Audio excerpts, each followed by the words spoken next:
So, welcome to today's podcast with Niki Gratrix. Now, Niki is a certified nutritionist and an abundant energy expert, and she's also worked with Ness on and off for a number of years, and is actually in charge of our client program, which I believe we're going to call Breakthrough Bioenergetics, but it's basically about educating clients on how to be healthy, which is all in our portal, which is additional material than you can hear on the podcast. Now, as you'll probably already know, in Bioenergetics, we take a mind-body connection approach to wellness.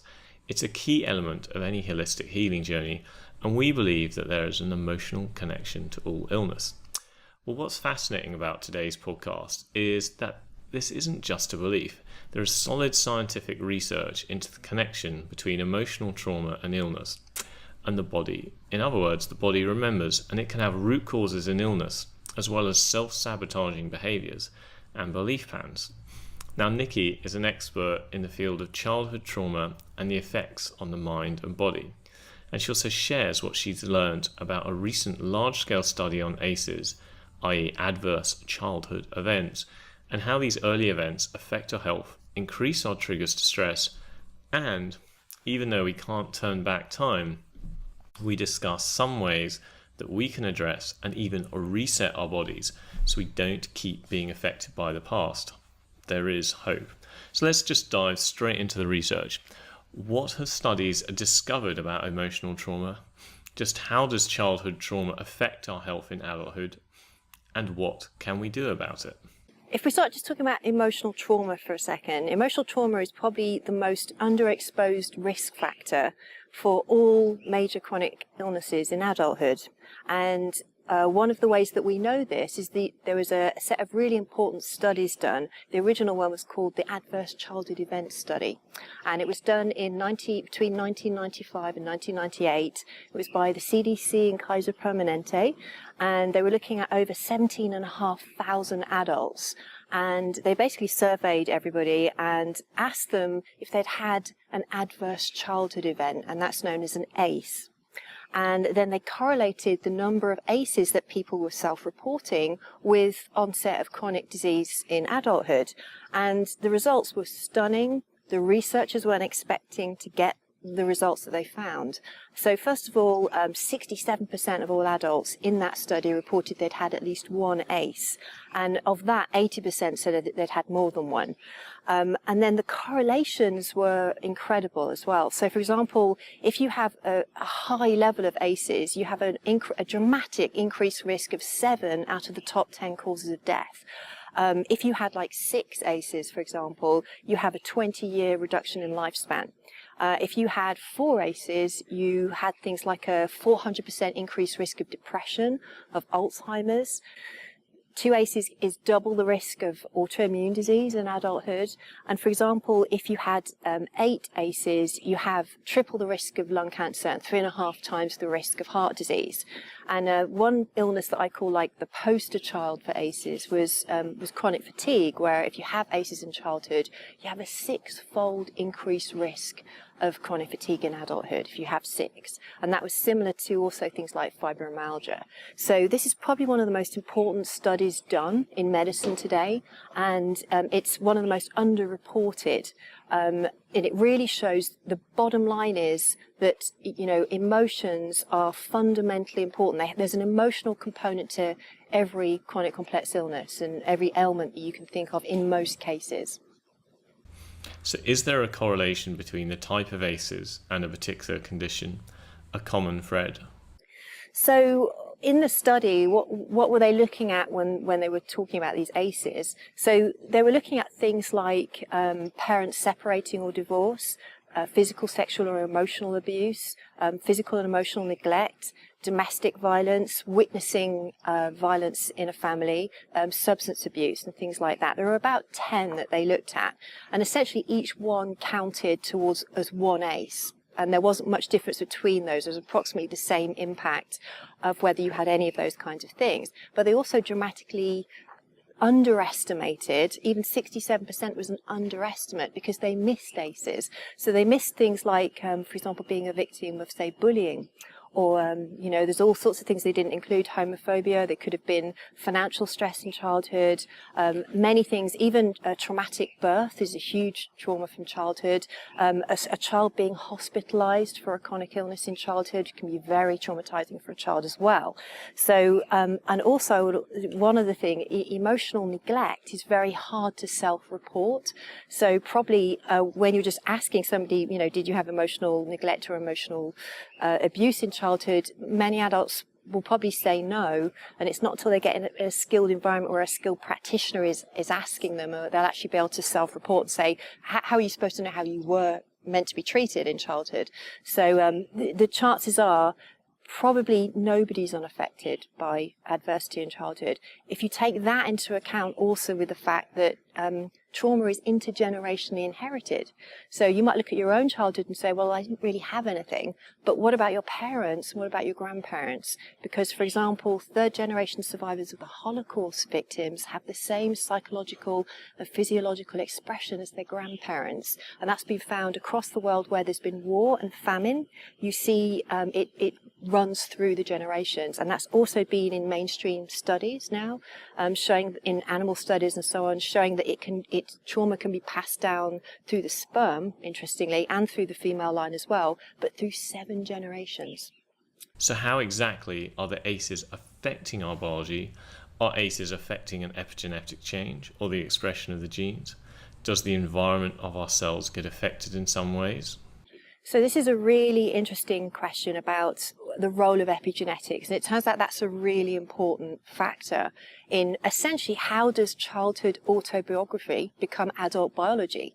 And essentially they were looking at 3 different aspects. There's 3 main aspects about how ACEs affect children and we get this expression of illness in adulthood. One of them was behavior. Another one is the biochemistry, and this is where epigenetics comes in. And another aspect is the beliefs, the impact that ACEs have on beliefs. So in terms of behavior, I'll just touch on that one first. Interestingly, if you have a high level of ACEs, you have a dramatic increased risk of behaviors that are destructive to health. So, for example, if you had 4 ACEs, you're more than 7 times as likely in adulthood to become an alcoholic. You're more than 3 times as likely to engage in risky sexual behavior. You're over 11 times as likely, for example, to use injection drugs. So, obviously, that is impacted. It impacts behavior, essentially addictions and so on, because unresolved trauma creates pain, and therefore it leads to behaviors to numb the pain. But there was an amazing statistic from the original paper that showed that you could essentially have, not be a diabetic, have normal cholesterol, have a good weight, a good BMI, didn't smoke, didn't drink. But if you had 8 ACEs, you still had a 360% increased risk of heart disease. So it can't just be behavior. And this is where the epigenetics came in. Now, there were some major researchers that started to look at what actually happens to children at the time of the trauma. And they started out with animal models, and then they also confirmed their findings in children. And what they found is essentially they started out and found that early life stress changes the expression of the glucocorticoid receptors. So essentially there's a reset on the stress system. So essentially the body resets itself from the date that the trauma happens. And this is very important because it also explains why you may have had an early life trauma and that you don't remember it, but the body remembers, and the body has actually reset itself. So essentially what's happening is there's a reset of the basically the hypothalamic pituitary adrenal axis, the stress axis, is now set where essentially you need less stress to cause a stress response, and you have a heightened response for longer so your whole system's reset. And essentially they found that by using it in sort of rat and mice experiments where they would do early separation and separate the mother from the pup rat, and they found those responses, and then they were also able to replicate it and found it in humans as well. So that's the first thing. But the main thing is, so that was an epigenetic shift that happened. But it wasn't just the glucocorticoid receptors. It was other researchers found that it changes the epigenetic expression of the entire human genome. Genes linked with all the types of chronic illnesses, genes expression that change towards propensity to diabetes, cancer, mental and psychiatric imbalances, and so on. So essentially you have this biochemical reset that trauma brings on through the change in the epigenetic expression. And essentially, that reset is in place from the date the trauma happened. And some of the researchers said, it's as if they are marinating in inflammatory cytokines from that change in genetic expression from a very young age. And it only takes a trigger in adulthood for, say, the autoimmunity or whatever it is to express. But in truth, the illness started many years ago when the trauma happened. So what's a possible explanation of what's playing out here? Is there a connection at the cellular and energetic level? Is it because there's a distortion in the cellular communication network or a distortion in the field that's then affecting the epigenetic expression? So I think that blocked emotions and emotional trauma it works at a multifactorial level.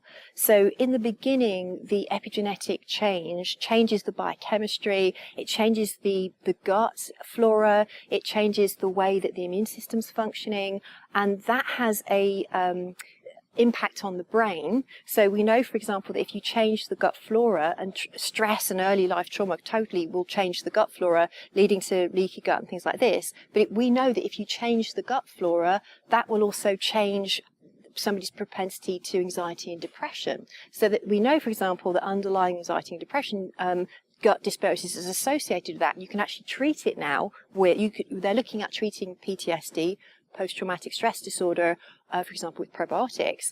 But emotions aren't just working at the biochemistry level. Emotional trauma also is a trauma happening in the energy field, or you could say at the electromagnetic level. And, emotions have charge. And when we are in trauma, if we don't get to release the trauma at the time that it happens, it's not just the change in the HP axis that resets. There's also a trauma that's frozen into the energy field, and it directly affects the nervous system as well. So we're not getting this release that we need. And essentially it's frozen. So that is definitely, emotional trauma is distorted information in the energy field. It is also frozen into the nervous system. And the nervous system, that's where the aches and the pains come from, when literally the nervous system is kind of stuck, frozen, and the body becomes stuck into a frozen state as well. Emotional trauma, it is multifactorial, but, emotional trauma, emotions aren't just neurotransmitters. They're not just from our hormones. They don't just come from our neurotransmitters. They are also electromagnetic, and they directly interact with the nervous system. So do these early childhood trauma events lead to self-sabotage or replicating patterns later in life? So the third thing is that ACEs also impact behavior and identity. And the type of impact it has on behavior and identity leads to changes and essentially what you could call sabotaging behavior, which would lead to adverse health outcomes. So, for example, the original ACE study actually started in an obesity clinic in Kaiser, and it was Felitti, the researcher that was running the clinic, and the clinic was very successful. People were losing weight, but they had a 55% dropout rate, and they couldn't understand why. So they decided to investigate and ask what was happening, because people would be doing really well, and then all of a sudden they would start to get anxious, they would start to sabotage what they were doing. And by mistake, they started to find out that a lot of the people in the study were reporting sexual abuse in childhood. And one woman summed it up when she said, essentially being overweight was a form of protection. It was a protection mechanism against unwanted male attention. So this is directly, if you think about that, that is a healthy plan for somebody, and i.e. being thin, which is healthy. It was a threat to her identity. It was a threat to her very being. So we see that across the board. This is where I also think it shows up a lot in fatigue and chronic fatigue, where Part of the type of trauma that you can have, a lot of chronic fatigue people have, is what's called attachment trauma, and it's very early life trauma, which leads to basically what you could call self-love deficit disorder from a very young age. And people have to find ways to make up for that. So they become achievers, or they become sort of the overdoers, overgivers. And these are the types of behavior that they found to cope with to earn love, because they're not feeling it because they were traumatized as children.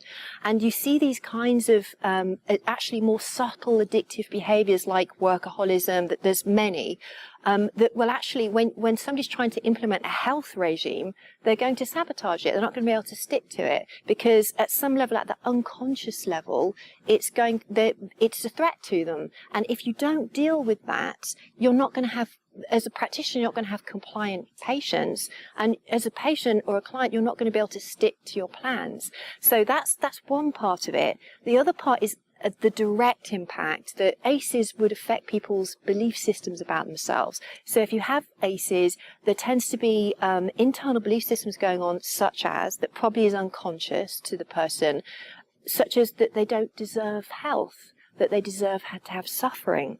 And these are unconscious sabotaging beliefs that can work directly on the biochemistry. We all know the placebo effect. We know that the placebo effect now has, I think 33% of the effectiveness of all medications and drugs is down to placebo. So there's no question about the power of the mind over the body. But there's also nocebo, which is a strong negative belief that something is going to make you worse, Well, ACEs can create a lot of unconscious sabotaging beliefs. And I see this many times with my own clients and patients where, they can be actually even compliant with the protocol, be doing brilliantly, they're totally committed and want to get better, and have tried everything, and something's just not working. And it's not sometimes until we delve into the deeper emotional stuff, and we actually go backwards, and we look back, and we actually find that there are these sort of unconscious sabotaging beliefs. And truly, this is why I say the future is the past healed. So what possible steps and strategies can people take to help resolve their childhood traumas? So for people to start resolving ACEs, the good news is you can reverse the impact. You can reverse the epigenetic impact, and you can resolve them. So that's the great news. So a lot of negative news about the impact, but the good news is it can be reversed. And I think for most people, like as a first step, if this information is new to people, the first step is exploration. So it's, if you have some kind of illness now, step one would be start to explore. I mean, you can do your ACE score, for example. That's widely available online, and the score, the researchers have made available the original questionnaire they used, for example. So you can go online and start to look at that and start to investigate and start to just look at all the aspects of that. So not only your own childhood experience, but what about your parents? Because we said about intergenerational trauma as well. And also look at things like, were there events that happened where you changed as a person after a certain thing happened? Did you become a superachiever when something happened? Did you change your health behaviors when it happened? So step one, explore, and there's different methodologies about how you can do that. There are assessments that you could do. There's other types of questionnaires, energy scanning that you could do. There's also seeing practitioners who would help you explore that as well. So number one, definitely awareness. So there needs to be this exploration as step one. Step two that I tend to share with people is we need to reset the neural pathways, because we talked about how this stress actually changes the way that the brain is wired. So we've built these neural pathways that are linked to the sympathetic nervous system, chronically causing this stress response. So I know that it's a simple recommendation to people, and it's simple to do, and it doesn't cost anything, but most people simply aren't doing it. And it's the idea of kind of what you could call daily reset rituals, like a daily something that you do every day that would set you into a calm, centered, relaxed state where you can't fail at anything, you're not trying to prove at anything, it's something that you genuinely enjoy doing. Now, of course, there are things like yoga, tai chi, meditation, qigong. I call them the big four because there's quite a lot of data behind how that literally can change neural pathways. It's anti-inflammatory in the brain and so on. So these kind of daily practices to reset the nervous system as a foundation are really important. But it doesn't just have to be that. It could also be things like something you really enjoy. It could be dancing, could be art, could be sunbathing, could be forest bathing, could be doing a sport that you really enjoy, as long as you're not getting into the competitive side of it and kind of stressing the nervous system again. You know, it could be positive social actions with, you know, and having a good time with friends and family, for example. So we need to be doing that. Everybody needs to be doing that really on a daily basis. Not only to help reset something that has been, you know, set to the negative in the past, but also it's also found that if you have a lot of daily stress, the day-to-day stresses that we have in our lives, you know, just pressures of work, emails, children, all this kind of thing, the research has shown in PET scans that's equivalent of 1 ACE as well. So we not only want to do these daily kinds of things to reset the past, but also to keep ourselves conditioned in the present as well. And what can be done to restore and reset the effects of ACEs by working at an energetic level? So one of the other things that we can do that's very that's cutting edge and is actually looking at the energy body, and because the energy body has the pattern and the signature of trauma. So trauma doesn't just show up in the biochemistry or the nervous system, it also exists at the energetic level. And we now have the technology to measure that and to assess it. And one of the things that we can do is bioenergetic scanning.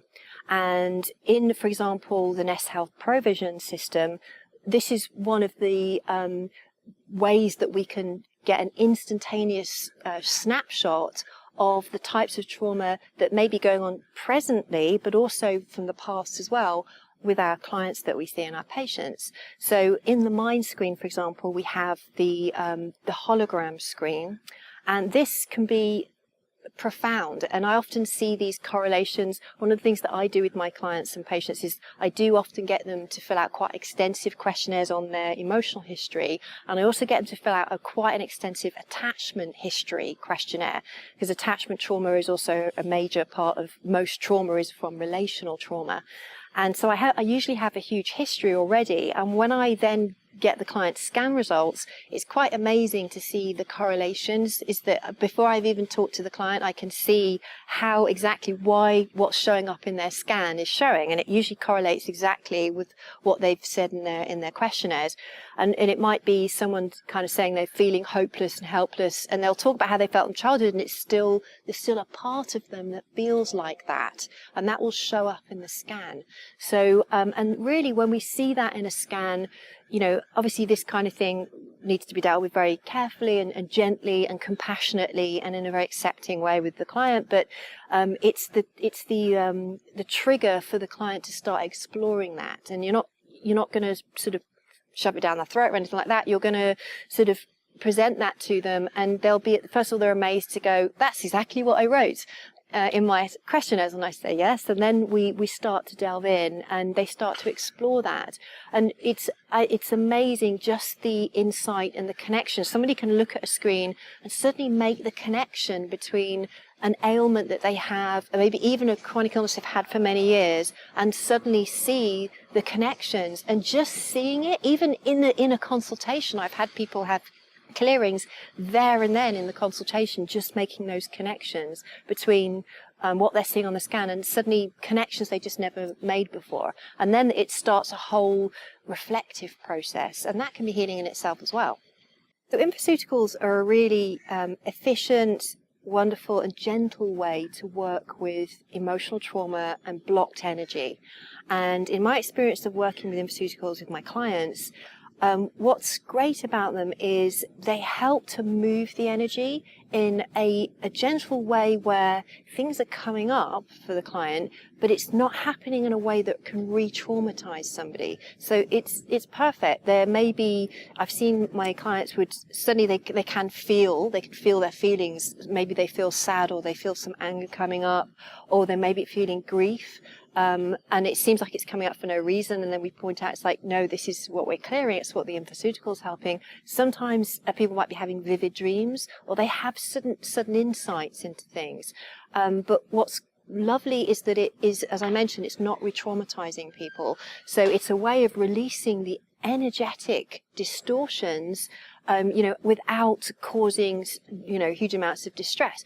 We need to move, in order to release trauma, we do need to move through these natural stages of emotion, anger, anxiety, denial, anger, grief, and then we get to the acceptance stage, and that's a normal, natural process. So I feel it's a very safe, gentle way of working with people, and it works.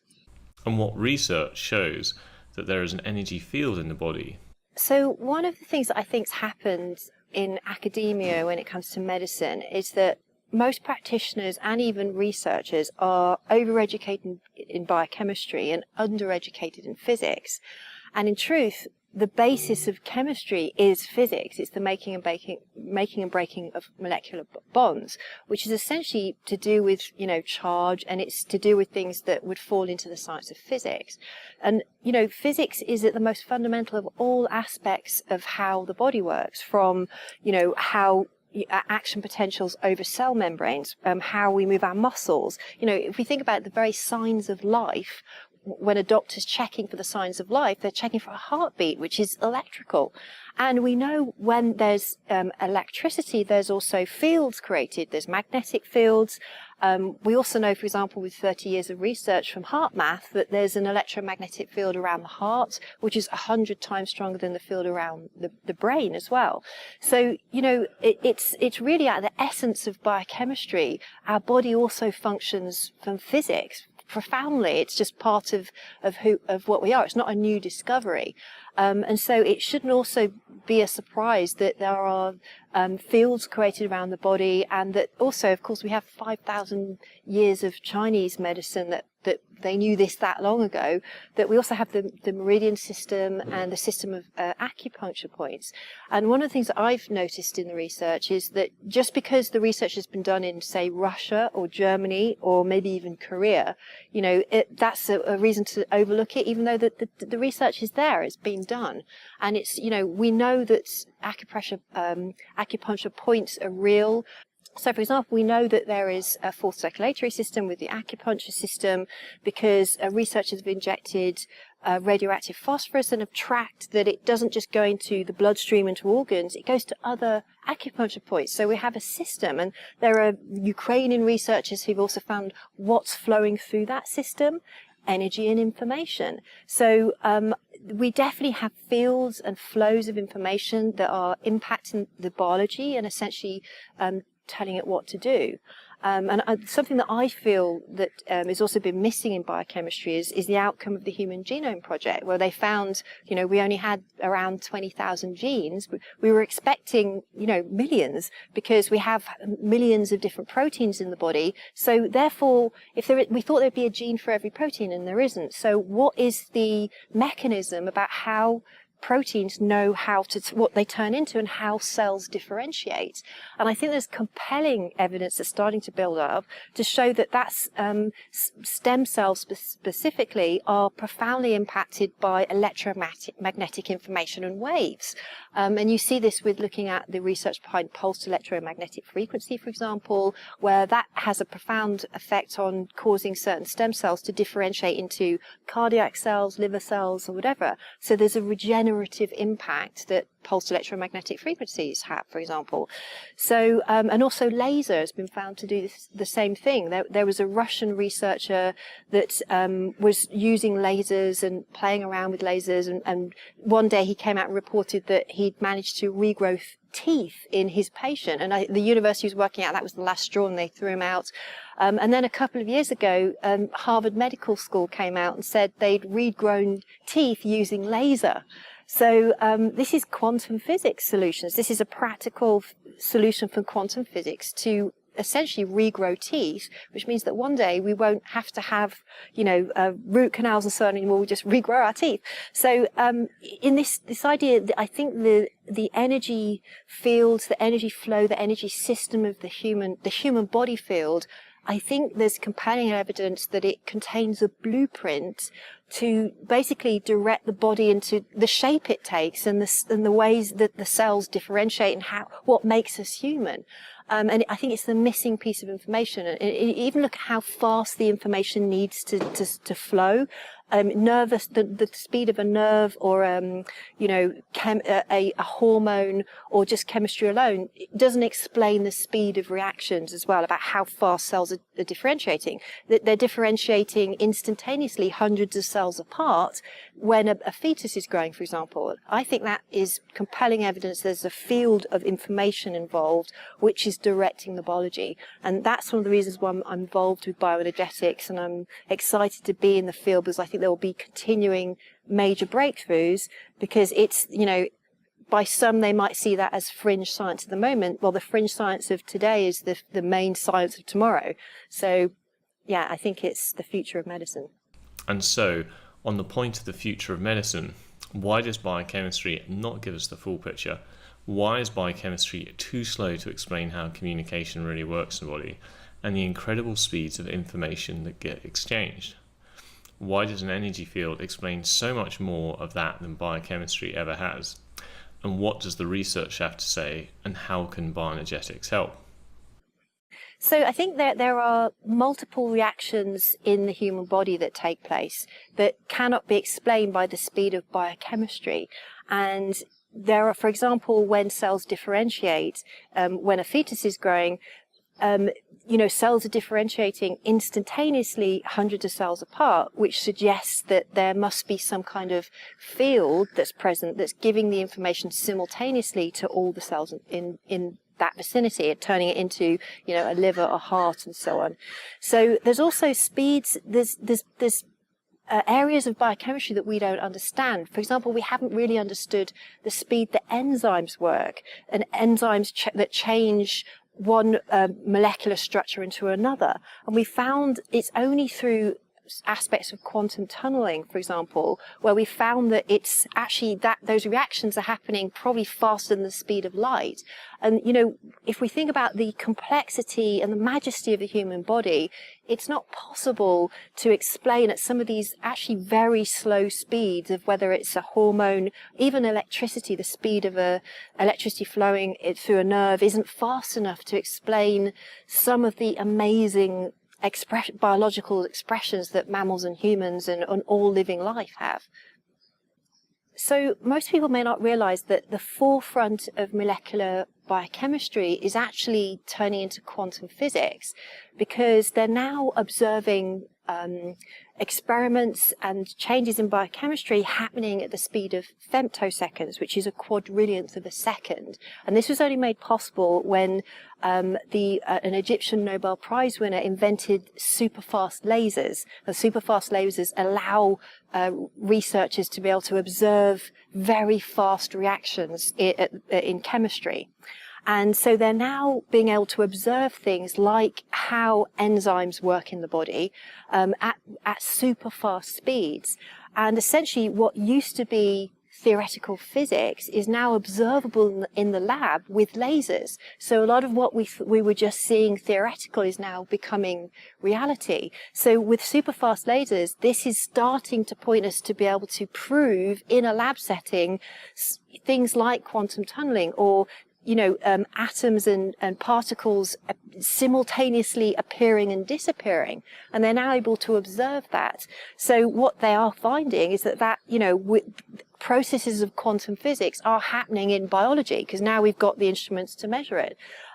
So quantum physics, when people say it's got nothing to do with biochemistry or nothing to do with medicine, nothing to do with health, they need to just take a look at the latest research in molecular biochemistry and the direction that's going in, which is increasingly into the field of quantum physics.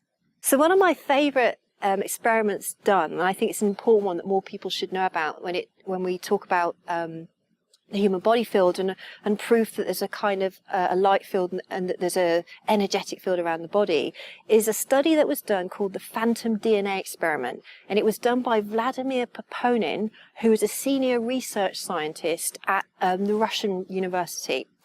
And what he did essentially is he took DNA, he put it inside a quartz crystal container, and he shone laser light at the DNA. And what was amazing is that, first of all, the DNA absorbed the light. And second, he took the physical DNA away out of the crystal container, and what remained was this spiral of light, of biophotons, photons of light, stayed in a spiral shape for up to 30 days afterwards. So anybody who doesn't think we have a light body, we have trillions of DNA cells in our body. Right there's a light body. We have, there's a shadow light body for every DNA cell. And what I also think is absolutely fascinating, if you take that and then consider what Luc Montagnier did with his experiment where he basically transported DNA. He basically put DNA into water, and then he removed the physical DNA. What remained was the spiral, just what we call the energetic signature, and then he transmitted that signature into another test tube of water that just had the component parts of DNA, and the DNA reconstituted itself. Now, that's incredible research, but it also points towards a powerful role for water. Maybe we can take information like a perfect DNA strand, the signature of a perfect DNA strand, imprint it onto water, and maybe somebody could drink that and it would improve their DNA. Now that's profoundly interesting, and essentially that's going in the direction of starting to have some kind of understanding about how infoceuticals work. So it's very interesting to look at this idea or what they found in this experiment that Proponent did, of why you would have this spiral of light that stayed where it was for 30 days afterwards. What are the forces that would keep that spiral shape of photons of light in place? And it suggests something deeper, some kind of forces at a deeper level in the universe, perhaps structures of the universe that are actually shaping and impacting the direction and the flow and the structure of biophotons. So there's deeper information and structure in the universe that's actually impacting on that light. So I think one of the very interesting implications from the work and the research that I've done in bioenergetics now is the link between consciousness, emotions, thought, and kind of manifestation and manifesting in the world. And one of the things that I'm looking into at the moment, and I have been working with myself for many years and starting to bring it in with my own clients as well, is starting to have this deeper understanding that quantum physics has brought us. That, first I mentioned about, emotions have charge and they have an attracting force. And also that, our thoughts, there are significant experiments showing that consciousness itself may be working on this non-local quantum level, which means that in essence, our thoughts and our consciousness is connected to everything. So that being the case, there's one of the things that I encourage people to, if they're open to it, and is to start to sort of think about the implications of that in terms of actually making their lives easier. So if you are feeling like you're isolated, disconnected from the world, that's probably physically totally impossible anyway. But also when you understand that thoughts potentially have a profound impact, as do emotions, on what you're attracting in your life. Part of the understanding we can get from quantum physics is if we can, resolve emotional trauma, give more direction to our thoughts and emotions, be in touch with what our core purpose and raison d'etre is, what do we feel passionate about, that's emotional charge, and that's also sending information out to this connected universe. That is going to help attract synchronicities, events, people, situations to us to help us manifest our raison d'etre on the planet. And this is actually really important because there's so many people with fatigue. We have this epidemic with fatigue. And I really think a part of that is this disconnect, that we don't understand who we are in the universe and how the universe functions and our role in it. So I think what the study of bioenergetics has to offer is to also get people back connected to their true essence and the truth of who they are and what they're capable of, and to actually manifest much more easily, to pay more attention to what's going on within.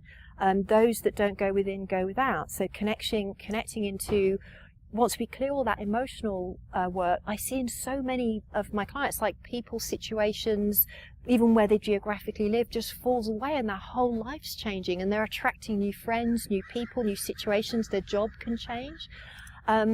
So we can actually understand that in part with, emotions, thoughts, and this connection to the greater universe and the information field that's available to us. Once we connect into that, we can get into a flow. If we learn how to connect to it and let go of the grasping, and let go of some of the ways that we're not taught to be in the world and not to function from, if we can bring in what we can understand from quantum physics, I think our lives can get easier. And I think a fundamental part of recovery is, from any illness, and to have a supercharged, happy life has to be connected with your raison d'etre, your purpose in life. And then also you want to know how to get in the flow to manifest that and bring it in. And I think that's where this sort of inner work of the thought and the emotional work, connecting in and knowing and trusting that the basis, the truth of the universe is connected to everything, which really means everything is potentially available to you, that you could have a very happy, abundant, easy life and not have to end up with fatigue or pain or whatever else it's been. I think it's your birthright, and that it was our way of being. It's many of my patients and clients, when they recover, they're not the same people that they were before. They don't go about their lives or their, everything, health, relationships, everything changes. So I think these new understandings have a huge amount to offer, humans, and how we, go about our lives and basically live happier, more content lives. These studies on bioenergetics show that there's a lot of help. Just remember, the past does not have to control your present and in future. Just ensure that your future is bigger than your past, and your present will always be happy and hopeful.